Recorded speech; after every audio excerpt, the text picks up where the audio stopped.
Calaroga Shark Media. Hey man, I'm Johnny Mac with your daily comedy news. If you're in Minneapolis today, Sam Morril is at the Pantages Theater tonight. The Minnesota Daily was curious, hey Sam, what's new about this new set? And Sam said, well, the jokes are new. I have a lot of good new jokes. You know, I'm trying to add to it every day. That's kind of how I tour. I have the base, and then you kind of add to it. It's like making a big pot of chili. You just keep adding one thing. All right, here's one thing, here's another thing, and by the end, hopefully, it's pretty good. They asked Sam about his whiskey company. I think to be a comedian in 2025, I'm pretty sure you have to own a whiskey company. I don't know who put that law into effect, but they all have one, including Sam. And then Minnesota Daily was curious, hey, Sam, what makes a good whiskey? Sam said, well, you want it to be smooth. I want a good whiskey that stands on its own. Like if you drink it neat, but it's also great for cocktails. So I always like Manhattans with rye as opposed to bourbon. I just thought it was kind of a better match. Yeah, I'm a big fan of whiskey with a second liquor. I like the old-fashioned cocktail, like a Manhattan, or if I'm doing like maybe a martini Negroni. I kind of like the old-timey drinks. I think they're classic for a reason.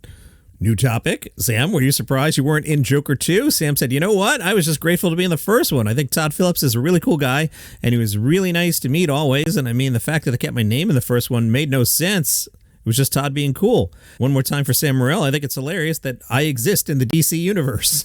That is kind of cool. Rolling Stone did a lengthy and very good interview with Jimmy Kimmel. I shared this in the Facebook group, which is a daily comedy news podcast group. Feel encouraged to join us. One thing we learn is that Jimmy Kimmel has a cardboard box full of worn ties that David Letterman sent him when Letterman retired. Kimmel said, I wore one, but they're so long. Rolling Stone, I hate to do this, but let's start with Trump. Kimmel, Donald Trump? Who's that? Yeah, it used to be when you think of me, you'd think of Guillermo or Matt Damon not getting on the show. Now it's Trump. I think most comedians have a strong sense of justice, and he violates that so frequently. I know we should be hardened to it by now, but I'm not, and it's shocking to me. He seems like the kind of character that would flame out after a few years, but the fact that he's still with us is remarkable. A year ago, I would have said I'm hoping to show people who aren't paying attention to the news what's actually going on and hoping to change things that way. Obviously, that didn't have enough impact before the elections, and now I see myself more as a place to scream. Rolling Stone, from a comedy point of view, there's some advantages, right? Kimmel, you don't have to set the joke up because everybody knows everything about him, so you go right to the punchline. The problem is, he's somebody that a lot of people don't like. They don't want to hear his name. But there's always material. Some days he gives you so much that you're throwing things away that would have been the biggest event of the entire Bush presidency. I try not to get too deep in the weeds. I have to remind myself this is not an expose. It's a comedy show. They were curious when Kimmel realized that Trump was for real. Kimmel said it was 2016. I had Hillary Clinton on. I said to Hillary during a commercial break, I hope Trump gets a nomination. I think it'd be a slam dunk for you. And she said, be careful what you wish for. Maybe I'll pick at this a little bit more tomorrow. I don't want to get over political on the podcast there, but I did share it in the Facebook group if you want to read this. All right. Late Nighter had the final late night ratings for Q1 2025. The secret giant monster is Greg Gutfeld. Highest ratings ever. Up 14%. Up 9% in the 18 to 49 demo compared to Q4 2024. At 11:35, Colbert is number one. Kimmel is second in total viewers. Fallon edged out Kimmel in the demo. All three shows saw decreases of -7 to -8% among total viewers. Fallon down -14, Colbert down 17, Kimmel down 24%. Wow. Late Nighter says at 12:30, Seth, which I've never met anyone who watches that show, and I'm not doing the Bob's Burgers bit here. I've really never met anyone who's seen Seth Meyers' show. But apparently it was number one at 12:30. Nightline and Taylor Tomlinson's now wrapping up show split second place. Nightline had more total viewers. Taylor had more viewers in the demo. The Daily Show in Q1 down 1%. Total numbers are shared here by Late Nighter. Gutfeld has a 7.45 share. Averages 3.6 million viewers. Wow. At 11:30, Colbert with almost 2.4 million. Kimmel 1.8. Fallon 1.2. At 12:30, and it's actually 12:37 now. They've let that creep that far. Wow. Seth Meyers, 938,000 people. And Taylor Tomlinson's After Midnight, 647,000 people. We may be getting closer and closer to the end of the late night era. We'll see what happens when these folks step down. The Tonight Show in third place. I mean, that's just stunning, right? Brad Williams is in San Antonio tonight, and he caught up with My San Antonio. Brad's at the Majestic Theater if you want to drop by. My San Antonio was curious. Hey, Texas, etc., etc., you eating Mexican food? Brad said, bro, this is the thing. I tour a lot and I'm married, so I'm not out there chasing tail. I'm out there chasing good meals. I'm chasing good food. But when I'm a place in Indiana, somebody will be like, hey, we got this Mexican joint that's really great. And I'm like, don't even bring that to me. What are you talking about? It's like if I'm out in the middle of the country, I'm not going to get seafood. And I don't mind Tex-Mex either. Put queso on everything. My San Antonio said, you're coming here a week too early. Fiesta starts a week later. Brad said, oh, then I'm coming at the exact right time. I'm aware of what my status is in life and where I am in terms of the priority to buy tickets. I'm always honored that anyone comes to see me. I'm going to give you guys an amazing show, but I'm not trying to compete with Fiesta. I'm a dwarf telling jokes. During Fiesta, you're going to have a lot of Mexicans who are not that much taller than me doing cool stuff. It'd be like having a gig on the same night as the Lakers, where it's Kobe and Shaq playing a playoff game. Nobody'd be in the audience. Brad says, I choose to be apolitical during my show. You could probably figure out my politics, but I want comedy to be that place where everyone can come together and laugh. For me, the sign of a truly great joke is when you tell a joke to somebody who disagrees with it and they still laugh and they still see the absurdity. Good question from My San Antonio here. So, when you say that you can empathize with trans people because you too are part of a marginalized group, in case you're unfamiliar with Brad or haven't caught from the context clues yet, he is a little person. Are you worried that you might lose some of your audience because that subtle opinion can turn certain people away? Brad said, I know the exact joke you're talking about. It was in my last comedy special, Starfish.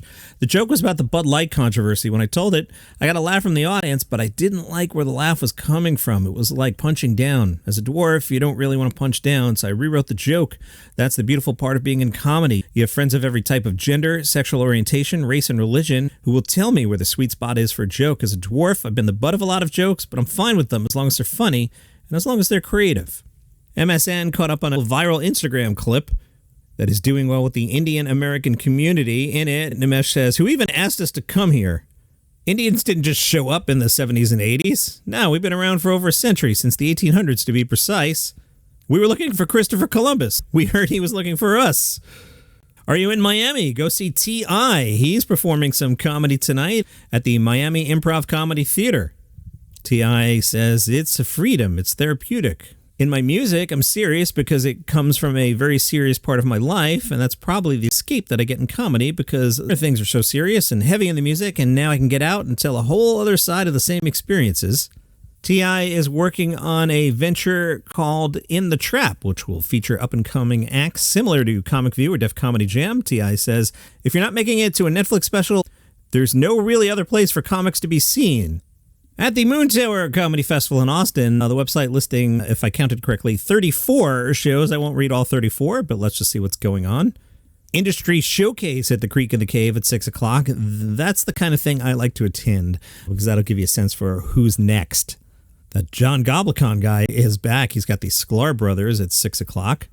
Oh, Hanging with Dr. Z at the Hideout at 7 o'clock. Do you know about this? Dana Gould plays legally distinct Dr. Zayas from Planet of the Apes. The official description, eccentric 1970s era talk show host Dr. Z, played by Dana Gould, interviews current celebrity guests as themselves, but set in a golden age of talk shows. Check that out on YouTube. There's several of those. That's just fun. Nice gimmick. 7:45 at Vulcan, Big J. Okerson, An Evening of Crowd Work. 8 o'clock at Sunset Strip, Tag It. The lineup includes Sklar Brothers. They're not writing the Sklar Brothers. It's just Sklar Brothers. Is that how they actually go? And I've worked with these guys, and they're cool. But I always refer to them as the Sklar Brothers. Yeah, their website says the Sklar Brothers. Also on that show, Bamford, Janine Garofalo. Interesting. Janelle James at the Paramount at 9:30. Bamford at the Thompson Theater at 9:30. 11 o'clock, Best of the Fest at the Speakeasy. Those are always good to go. And at Antone's at 11 o'clock. Nightly Party, the Friday night party. Got one more day, and we'll talk about that tomorrow. On Hulu, now they try to hide it from me. Hulu publicists, you can ignore me all you want, but I'm still going to uncover your comedy specials. Hulu today has Morgan Jay's special, Morgan Jay Live at the Village. Morgan is having a big day, also doing 2 headline performances at the Wiltern in L.A. today. Now, this isn't hilarious. This one apparently came to Hulu as part of a licensing deal, and the special has originally aired on YouTube in 2023. Keith David talked about the Community movie. He played Elroy in the final underrated season. Now, will this movie ever come out? I think it will. And I say that because I lived long enough to see the 2nd Avenue subway built in New York City. That seemed like a thing that was never going to happen. I lived long enough that they actually made more Star Wars movies. So I believe in the Community movie. Now, I might be 84 years old when it comes out, but Keith David said that he's in, quoting Keith, "Just to show you how rumors spread and lies, I never said anything like that when asked whether I'd return to Community. Of course, when asked, I will. And I've been told, I will be invited to the party. However, it hasn't fruitioned yet, and of course I would be there. It has not yet come up. When it has come up, as I understand it, it can be a matter of schedules. There's a lot of people to juggle around. It's been a few years since we've done it, so, we'll see. But let me dispel any rumor that I would not do it. Of course I would." And the Daily Mail wrote about Benny Hill. If you are of a certain age, you remember Benny Hill fondly. Here in New York City, it aired on Channel 9, and those of us of a certain age watched it 5 days a week. Back in 1971, Benny Hill was getting 21 million viewers, and it was awarded the ITV Personality of the Year. But times change, and now we look at Benny Hill and we're like, hey, that's racist and sexist and risque and vulgar. And we could never, ever possibly make the Benny Hill show today, even though I was 9 years old and watching it, and I think I came out fine. Apparently, over in the UK, they did a TV special which weighed in on the question, is it time to bring Benny Hill out of the comedy cold, or should he stay canceled? Some Gen Zers were shown a sketch which plays Benny Hill playing a talk show host speaking to a priest whose fly is undone. The talk show host tries to move a table with a vase of flowers to hide the priest's wardrobe malfunction. One Gen Zer said, that was funny, and I think it was trying to cover it up with a flower pot. That was funny as well, just the awkwardness of it all. However, another clip, which showed a male office worker watching a young female colleague wearing a short skirt and suspenders bending down to open a drawer, was less popular. At the beginning of the sketch, the male worker is counting letters. He's up to number 2044.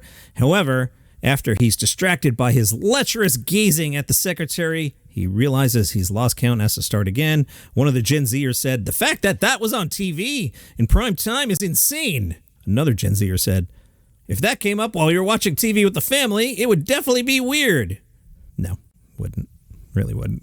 Journalist Nina Maiskow said of the sketch, so this is purely a male fantasy of what a secretary is. Subservient, bent over when required, just so sleazy, just so sleazy. However, actress Nina Wadia said, it kind of works in that sketch. It works for me because the punchline is funny. Then they got into a character Benny did. The character's name, Chow Mein, and Chow Mein is from China.